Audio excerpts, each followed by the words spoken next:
Hello everyone. In last video we were discussing about Bode plot of some common systems. Now, what is minimum phase system and what is non-minimum phase system?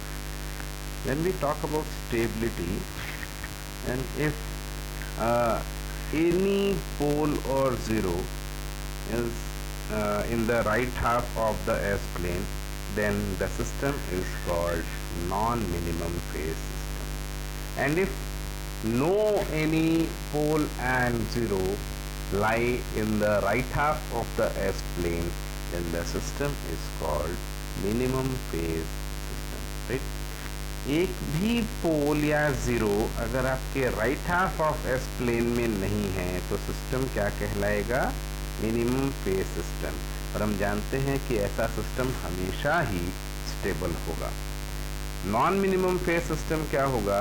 जिसके poles and zeros means या तो पोल या zeros या हो सकता है दोनों, means कोई भी अगर एक right half of the S plane में आ जाता है तो वो क्या बन जाता है? System non minimum phase system. अब non minimum phase system stable भी हो सकता है, अनस्टेबल भी हो सकता है, ठीक है। अगर ज़ीरोज़ आते हैं सिर्फ राइट हाफ में तो हम ये नहीं कह सकते कि सिस्टम अनस्टेबल है, हो सकता है वो सिस्टम स्टेबल है वो। लेकिन अगर एक भी पोल आपके राइट हाफ में आ जाता है तो सिस्टम आपका कंप्लीटली अनस्टेबल हो जाता है, right. Procedure for drawing Bode plot. तो व्हाट आर द प्रोसीजर? तो सबसे पहले हमें क्या करना है? सबसे पहले हमें आपका जो है इनिशियल स्लोप फाइंड आउट करना है, ठीक ना। सबसे पहला काम क्या है? इनिशियल स्लोप फाइंड आउट करना है। उसके बाद हमें क्या करना है? कॉर्नर फ्रीक्वेंसी फाइंड आउट करना है, ठीक ना। ना देखो स्टेप वन क्या कह रहा है? स्टेप वन है आइडेंटिफाई द कॉर्नर फ्रीक्वेंसी। तो कॉर्नर फ्रीक्वेंसी हम कहाँ से पता करते हैं? 1 + j ओमेगा टी का जो टर्म है उसमें omega is equal to 1/t आपका कॉर्नर फ्रीक्वेंसी कहलाता है, ठीक। तो कितनी कॉर्नर फ्रीक्वेंसीज हैं वो हमें पता करनी है। कॉर्नर फ्रीक्वेंसीज क्यों पता करनी है? क्योंकि उन्हीं पर आपका स्लोप चेंज होगा, ठीक। अब अगर न्यूमरेटर में आपका कॉर्नर फ्रीक्वेंसी आता है तो उस कॉर्नर फ्रीक्वेंसी पे, जो कॉर्नर फ्रीक्वेंसी आपके न्यूमरेटर पे आ रहा है उस कॉर्नर फ्रीक्वेंसी पे आपका स्लोप पॉजिटिव होगा, ठीक है। और डिनोमिनेटर में जो कॉर्नर फ्रीक्वेंसी होगी उस पे नेगेटिव स्लोप होगा, ठीक ना। स्टेप वन है आपका identify the corner frequency. Step two क्या है? Draw the asymptotic magnitude plot, ठीक ना। The slope will change at each corner frequency by +20 dB per decade for 0 and -20 dB per decade for poles. For complex conjugate pole and 0, the slope will change by ±40 dB per decade, ठीक है जी। इसका कहने का मतलब ये है, जैसे अभी थोड़ी देर पहले मैंने आपको बताया था कि अगर ज़ीरो आपका आता है किसी कॉर्नर फ्रीक्वेंसी पे तो वहाँ पर आपका पॉजिटिव स्लोप होगा, और जहाँ पर पोल आता है कॉर्नर फ्रीक्वेंसी पे वहाँ क्या होगा? नेगेटिव स्लोप होगा। इट मीन्स कि अगर मान लो आपका initial slope 0 dB per decade का है और कॉर्नर फ्रीक्वेंसी ओमेगा 1 आई, ओमेगा 1 आपका 0 की वजह से है, तो आपका +20 dB पर डिकेड उस इनिशियल स्लोप में, इसके प्रीवियस स्लोप में ऐड हो जाएगा, ठीक। अच्छा, अब मान लो इसके बाद ओमेगा 2 कॉर्नर फ्रीक्वेंसी है, वहाँ पर पोल था तो वहाँ क्या होगा? वहाँ -20 dB पर डिकेड ऐड हो जाएगा। तो इसके जस्ट पहले +20 dB था ओमेगा 1 से, ठीक ना। अब ओमेगा 2 से क्या हो जाएगा? फिर से उसमें -20 dB पर डिकेड ऐड हो जाएगा, तो कितना हो जाएगा? +20 -20 0 dB पर डिकेड। तो वहाँ से ओमेगा 2 से 0 dB पर डिकेड की लाइन जाएगी, ठीक है। अच्छा, मान लो ओमेगा 3 पर कॉम्प्लेक्स पोल आ रहे हैं, ठीक है। कॉम्प्लेक्स पोल आ रहे हैं तो कॉम्प्लेक्स पोल का मतलब क्या हुआ कि that is there is a pair of poles, ठीक ना, पेयर ऑफ पोल्स, ठीक। वहाँ दो पोल्स होते हैं, दो कॉम्प्लेक्स कंजुगेट पोल्स होते हैं, ठीक। तो जब दो पोल हो जाएंगे तो वहाँ क्या आ जाएगा? आपका -40 dB पर डिकेड, ठीक है। -40 dB पर डिकेड, यही अगर आपका कॉम्प्लेक्स 0 आ जाए तो प्लस 40 dB पर डिकेड उसमें ऐड हो जाएगा। तो मान लिया अगर ओमेगा 3 पर कॉम्प्लेक्स पोल आता है, ठीक, तो अभी इसके जस्ट पहले क्या था, 0 dB पर डिकेड, ठीक ना, इनिशियल था 0 dB, ओमेगा 1 से प्लस 20 हुआ, ओमेगा 2 पर माइनस 20 ऐड हुआ तो 0 dB हो गया ना। अब 0 dB से आप माइनस 40 dB ऐड करेंगे तो माइनस 40 dB पर डिकेड का स्लोप आएगा, कहाँ से, ओमेगा 3 से। क्लियर है? तो इस टाइप से आपका जो है स्लोप चेंज होता है ना। थर्ड स्टेप है आपका, for type 0 system draw a line up to first corner frequency having 0 dB per decade slope, ठीक। Second point, for type 1 system draw a line having slope minus 20 dB per decade up to omega is equal to k. Third point, for type 2 system draw a line having slope minus 40 dB per decade up to omega is equal to under root k. तो ये जो points हैं ये मैंने आपको पहले इसके पिछले वीडियो में एक टेबल दिखाई थी जिसमें अलग अलग टाइप के सिस्टम्स के लिए अलग अलग इनिशियल स्लोप्स थे, ठीक है। तो वही चीज़ यहाँ पर दोबारा से लिखी गई है, क्योंकि इसको समराइज किया जा रहा है सारे स्टेप्स को, तो यहाँ दोबारा से लिखा गया है, ठीक ना। अच्छा, असिम्प्टोटिक मैग्नीट्यूड प्लॉट का मतलब क्या हुआ कि हम जब मान लो कॉर्नर फ्रीक्वेंसी 1 पे आए, ओमेगा 1 पे आए, और वहाँ हमें माइनस 20 dB पर डिकेड का स्लोप मान लो देना है, ठीक ना। इनिशियल 0 dB था और वहाँ पर हमें क्या देना है, माइनस 20 dB पर डिकेड का स्लोप देना है, ठीक। तो वहाँ से हम क्या करेंगे, 0 में माइनस 20 ऐड करेंगे तो कितना हो गया, माइनस 20 dB पर डिकेड। उस पॉइंट से फर्स्ट कॉर्नर फ्रीक्वेंसी से आप क्या करेंगे, वहाँ से आप माइनस 20 dB पर डिकेड की लाइन, इन्फिनाइट लाइन एक खींच देंगे, ठीक ना। वो जाएगी कहाँ तक, वो जाएगी आपके सेकेंड कॉर्नर फ्रीक्वेंसी तक, लेकिन क्योंकि वो एक असिम्प्टोटिक लाइन होती है तो आप उसकी एक dotted line, infinite line draw कर सकते हैं, राइट। अब हमें सिस्टम का टाइप पता करना है ताकि उसका हम इनिशियल स्लोप फाइंड आउट कर सकें। अगर सिस्टम का टाइप 0 है, टाइप 0 सिस्टम है, तो इनिशियल स्लोप क्या होगा, 0 dB पर डिकेड, और इनिशियल वैल्यू क्या होगी जहां से वो स्टार्ट होगा, वो होगा 20 log base 10 k, 20 log base 10 k, ठीक ना। तो वहां से आपका क्या है, स्टार्टिंग पॉइंट आएगा, वहां से आप 0 dB की लाइन लेकर आएंगे, ठीक। एक असिम्प्टोटिक लाइन होगी 0 dB पर डिकेड की, कहाँ तक जाएगी, आपके फर्स्ट कॉर्नर फ्रीक्वेंसी तक, ठीक ना। वहां डिसाइड होगा कि उसमें कितना स्लोप ऐड होना है। नेक्स्ट स्टेप है, draw a line up to second corner frequency by adding the slope of next pole और 0 to the previous slope and so on. तो वही जो अभी तक मैंने एक्सप्लेन किया कि इनिशियली अगर आप 0 dB पर डिकेड से चल रहे हो, 20 log base 10 k से चल रहे हो, ठीक ना, तो 20 log base 10 k से 0 dB पर डिकेड की लाइन आपकी जाएगी फर्स्ट कॉर्नर फ्रीक्वेंसी ओमेगा 1 तक। वहाँ पे आप देखेंगे अगर पोल है तो minus 20 dB per decade add करेंगे, अगर 0 है तो plus 20 dB per decade add करेंगे। कहाँ तक वो लाइन जाएगी, वो लाइन जाएगी सेकेंड कॉर्नर फ्रीक्वेंसी ओमेगा 2 तक। अब ओमेगा 2 पर फिर आप चेक करेंगे पोल है या 0 है या कॉम्प्लेक्स पोल है, उसके अकॉर्डिंग यहाँ पर आप स्लोप ऐड कर देंगे, राइट।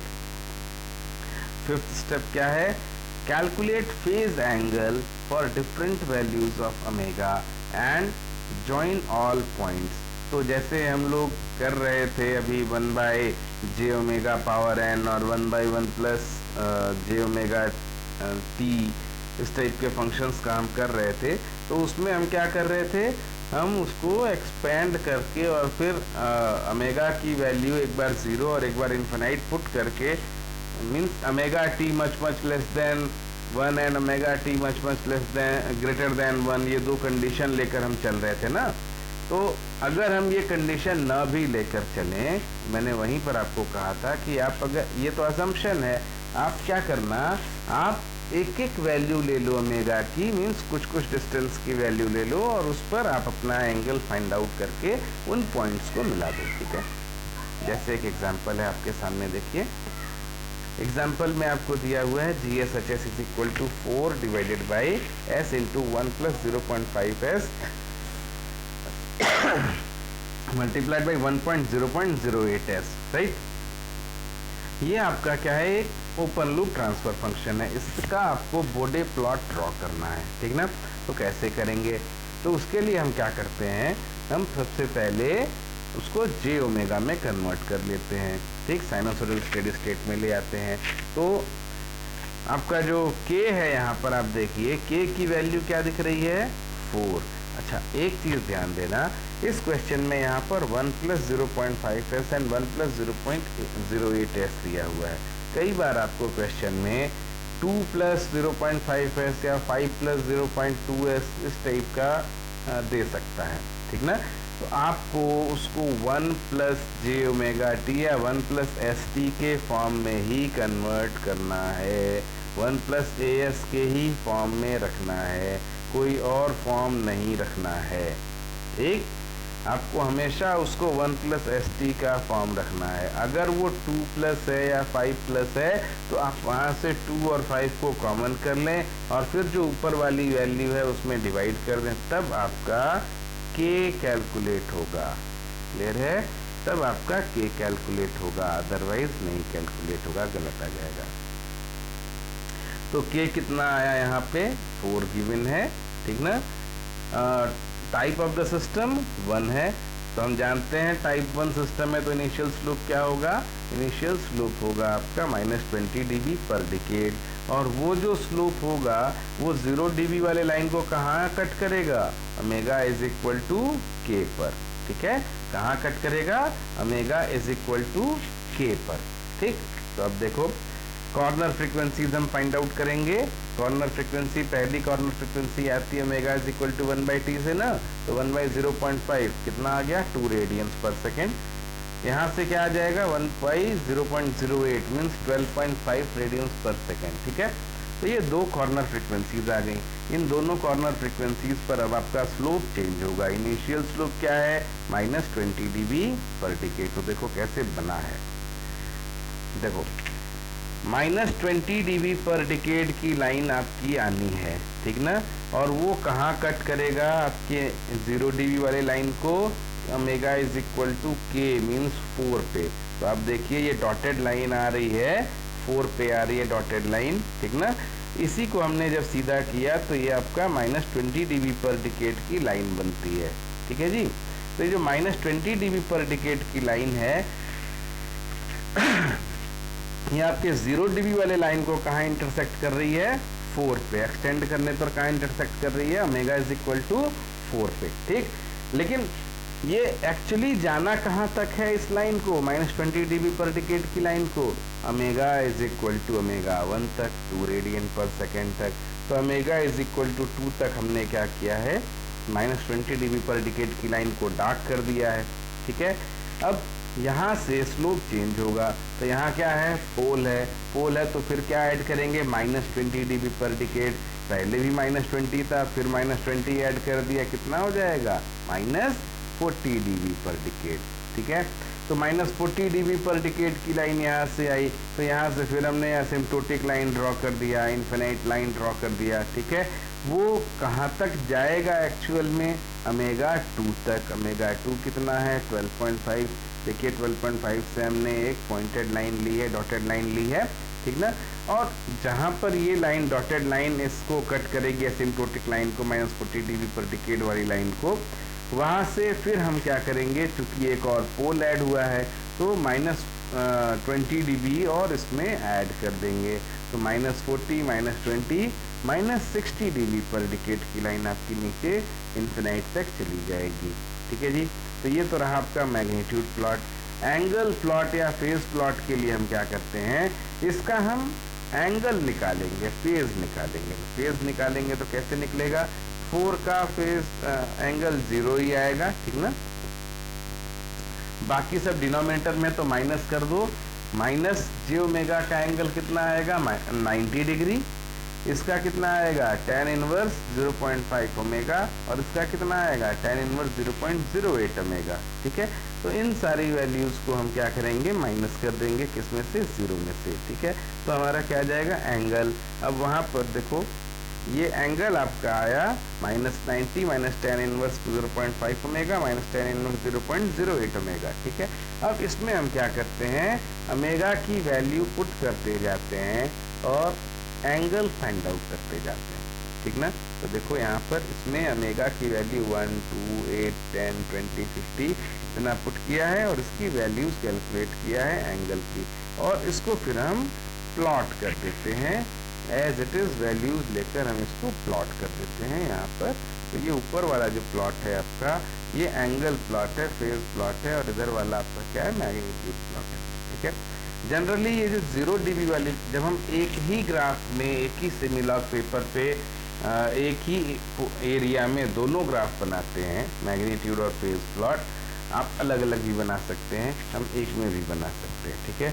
तो अगर एक में बनाते हैं तो उसके लिए क्या करते हैं, जो आपकी 0 dB वाली लाइन है इधर मैग्नीट्यूड में, उसी लाइन को एंगल में हम क्या मान लेते हैं, -180 डिग्री की लाइन, ठीक है। -180 डिग्री की लाइन लेने से क्या फ़ायदा है कि हमारा जो गेन मार्जिन और फेज मार्जिन निकलेगा, उसके लिए हमें क्या चाहिए, फेज क्रॉसओवर फ्रीक्वेंसी।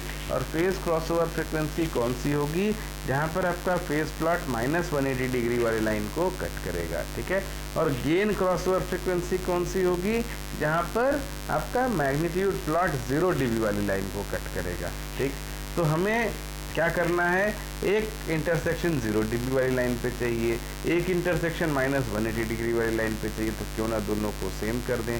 देखो यहाँ हमने दोनों को कॉमन कर दिया है, यहाँ 0 है, यहाँ 180 डिग्री है, -180 डिग्री, ठीक है। अब इसको हमने प्लॉट कर दिया, प्लॉट करने से हमारा जो है ये ग्राफ आ जाता है, ठीक।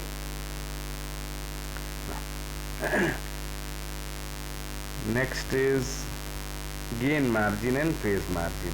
तो गेन मार्जिन और फेज मार्जिन मैंने बताया कहाँ से निकलता है। गेन मार्जिन के लिए आपको क्या चाहिए, फेज क्रॉसओवर फ्रीक्वेंसी, और फेज मार्जिन के लिए क्या चाहिए, गेन क्रॉसओवर फ्रीक्वेंसी, ठीक है। तो फेज क्रॉसओवर फ्रीक्वेंसी कहाँ से आएगा, जिस पॉइंट पर आपका फेज प्लॉट -180 डिग्री वाली लाइन को कट करता है, वो पॉइंट क्या कहलाता है, फेज क्रॉसओवर फ्रीक्वेंसी। और जिस पॉइंट पर, जिस फ्रीक्वेंसी पर आपका मैग्नीट्यूड प्लॉट 0 dB वाली लाइन को कट करता है, वो क्या कहलाता है, आपका गेन क्रॉसओवर फ्रीक्वेंसी, ठीक है। और गेन क्रॉसओवर फ्रीक्वेंसी पे आपको क्या मिलेगा, वहाँ मिलेगा फेज मार्जिन, और फेज क्रॉसओवर फ्रीक्वेंसी पर क्या मिलेगा, गेन मार्जिन। तो फेज क्रॉसओवर फ्रीक्वेंसी पर जब आपको गेन मार्जिन निकालना होगा, तो गेन मार्जिन का फॉर्मूला क्या होता है, 1 magnitude at phase crossover frequency, ठीक ना। 1 magnitude means reciprocal of magnitude at phase crossover frequency. और फेज मार्जिन क्या होगा, देखो फॉर्मूला आपके सामने है, phase margin is equal to 180 plus angle at gain margin, sorry gain crossover frequency, ठीक है। 180 degree plus angle at gain crossover frequency, ये बन जाएगा आपका फेज मार्जिन, ठीक है जी ना। तो देखिए एक और एग्जांपल है, ये भी बिल्कुल वैसा ही है, सेम है, ठीक ना।